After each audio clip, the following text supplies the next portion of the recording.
everybody, this is Eddie Enigma and I'm bringing another video to you. This one's about a retreat and it's in Puerto Viejo, Costa Rica.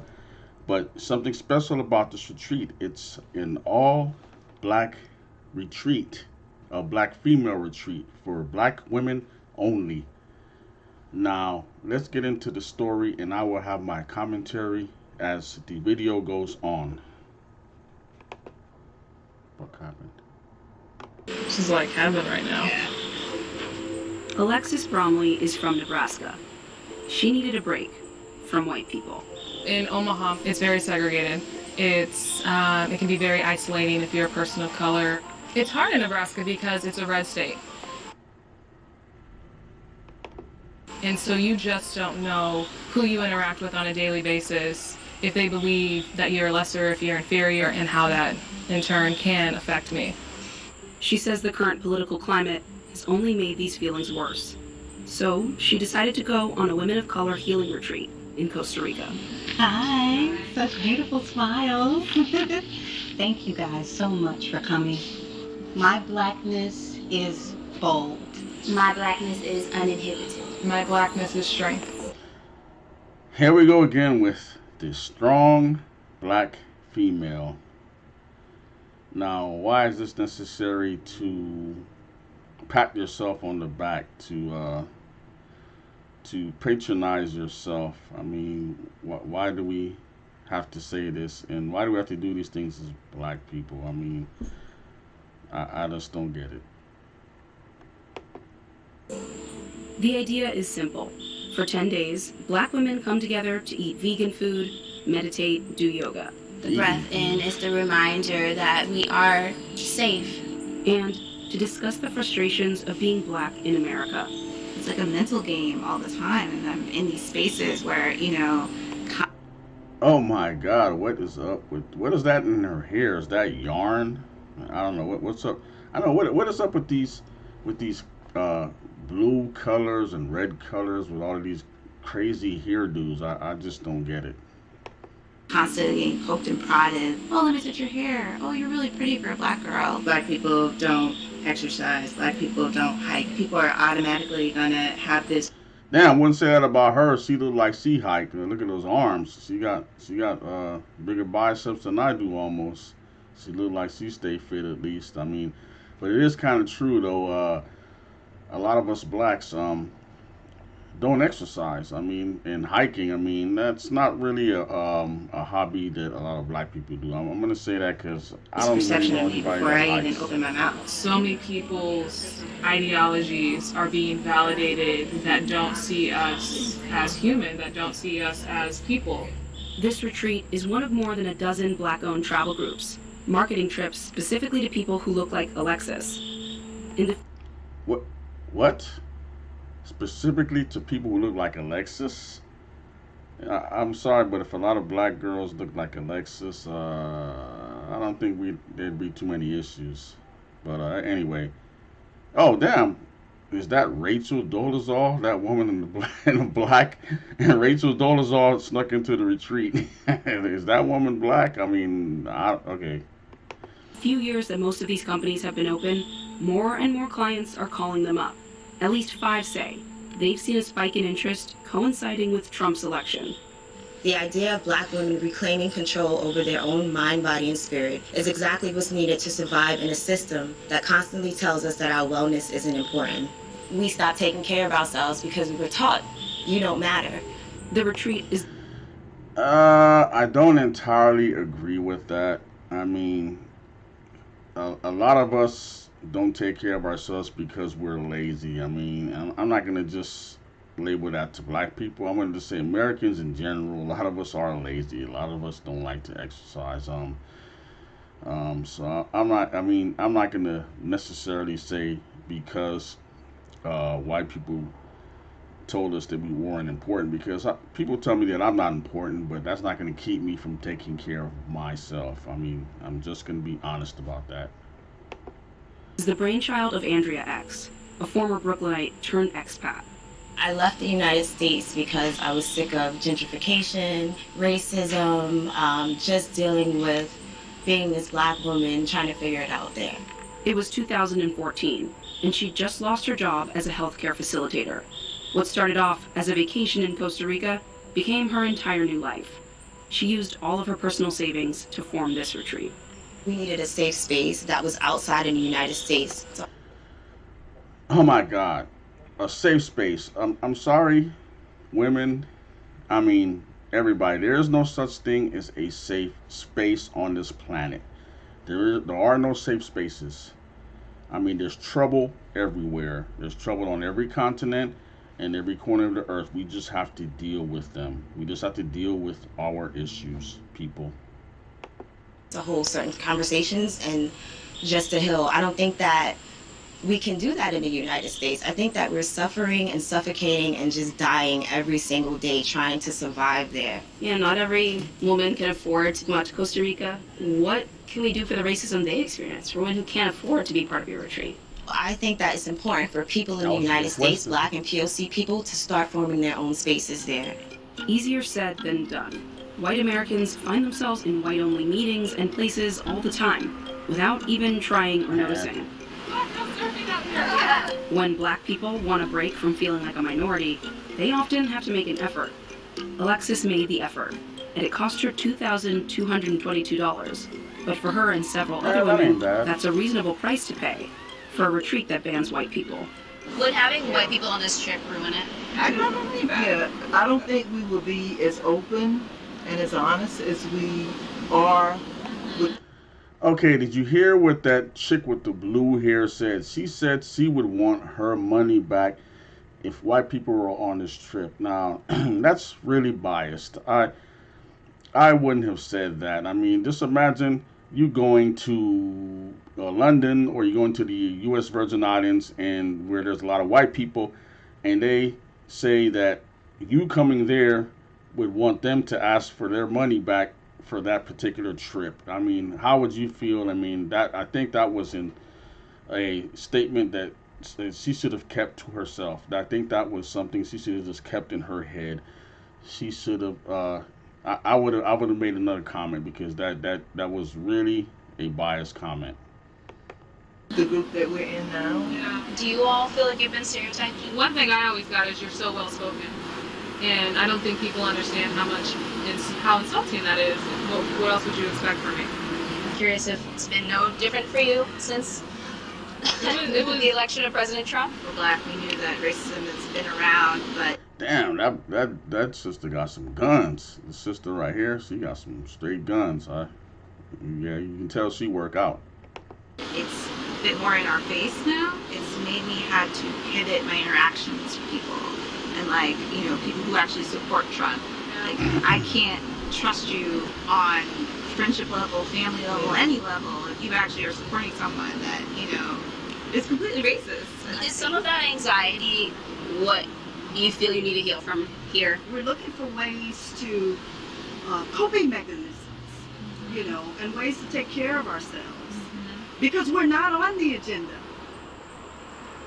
Do you feel like you've increasingly lost the ability to see any shot at a relationship with white people? Every time I have a conversation with them, I just pick up on certain things that they say, whatever. I pick up on the microaggressions, the passive aggressiveness, I pick up on it. So I decided one day to just eliminate white people from my personal life. And ever since then, my life has been way more breezy. Now you can see that the light-skinned sister right here, well, she's an interviewer, so she has to be pragmatic, and she has to have nuance to her questions. I get it, but I really think that she doesn't share this sister's vision of having a Black-only space, or a retreat just for Black people. I mean, I don't know if she shares this woman's vision, or feels the same way that this woman does. I think it's at all possible that the fact that white racism, white people have sort of made you leave the U.S., start your whole life over somewhere else, feel the need to avoid them, means that they've won? They didn't push me out the United States. Because if that's the case, they could push me out of any of these countries, because they are here. They're everywhere. I feel like white people shouldn't even have passports. because they've done enough, especially white Americans. Leave them in the United States. They do not need to come here. They do not. They should be even able to. Okay, let's just think about what she just said. That was utterly ridiculous. I'm gonna say it is, because first of all, she said that white people, shouldn't be able to leave the United States. They shouldn't have passports. That's just crazy, because what if that was said about us? We have to be objective here. We have to look at the big picture here. What if white people said those exact same words that she just said about us, that we shouldn't be able to travel anywhere, we should stay just amongst ourselves and shouldn't have passports, we shouldn't be able to leave the continent. Let's see how that would play out if a white person said this. I'm not defending white people now. I'm not defending anyone.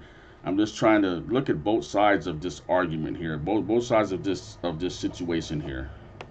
Travel. They need to stay in the United States. But to a white person who's doing their best to be the best white person they can be. I have no tips for a white person. My tip to white people is to let us have our space, let us have our room, and go hang out with other white people. We're okay. Okay, also I want to go back, because she said something that kind of kills this whole retreat, black female space, black person only space. And she said that whether you're in America, whether you're in another country, whether even there in Costa Rica, that there's still white people there, so she still has to deal with them. We still have to deal with other people. I mean, that's just the way it is. Hey, you've done enough damage.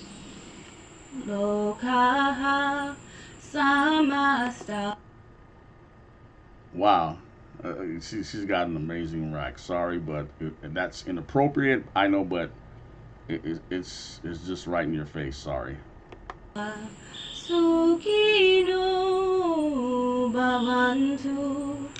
This retreat, much to Andrea's dismay, is held at a white-owned resort. That doesn't bother the retreat participants. They haven't cut white people out full time. Whoa. Let's stop right. Okay. She's talking about a black-only resort and wants a space just for black women or black people or people of color, as she said. But this very resort that's exclusively for blacks is owned by a white person. The irony of that. Wow. 20 minutes down the road, Andrea and a business partner have quietly invested nearly $100,000 to build up their own. Okay, sorry, the cameraman. Okay, why was that camera that low? That cameraman was looking at these women's asses. I'm sorry. He just was. I'm sorry.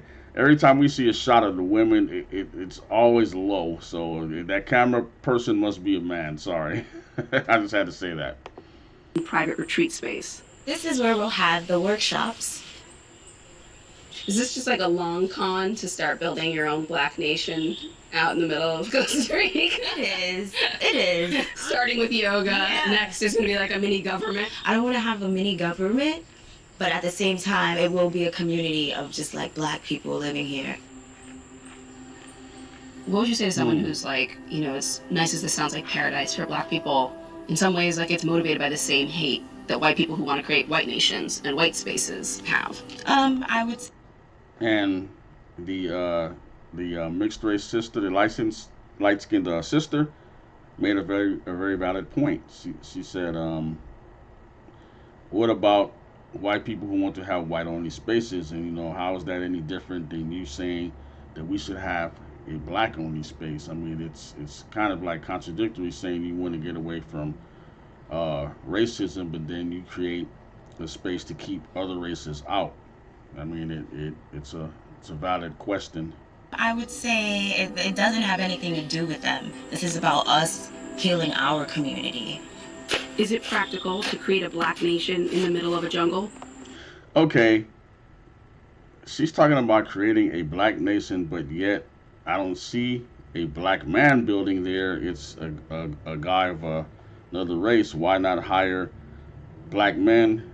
I'm sure there's black people there in Costa Rica. Why not hire a black man to help you build this quote-unquote black nation or a black resort. Wouldn't that make sense? Or to chase all white people off your property? Probably not, and most black people don't want to do that. But the feelings of isolation that drove Andrea to build her own community aren't that different from what drove Alexis to this retreat in the first place. Andrea has completely given up on the U.S. I don't blame her. I have been places outside of the U.S. where I have felt more at home and more included than I have ever in my community. Is that an upsetting thing? You know, you say it with like this serene face, but to like go visit somewhere that you're not a citizen of and feel more at home than you do in your own country. Yeah, that's reality. Unfortunately, that's the reality of our country.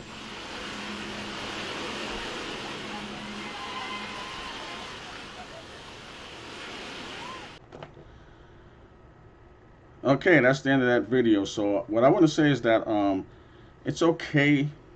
I get it. I understand that, you know, a lot of us blacks in America kind of feel that we're not wanted here, we're not accepted here, and seems like we're kind of backed into a corner, and we feel that we should have our own spaces. And I don't, to be honest with you, I don't have a problem with it. I you know, I understand it, but anywhere we go, unfortunately, I mean, whether it's Africa, whether it's South America, whether it's Europe, I mean, there's going to be other people. There's always going to be racism.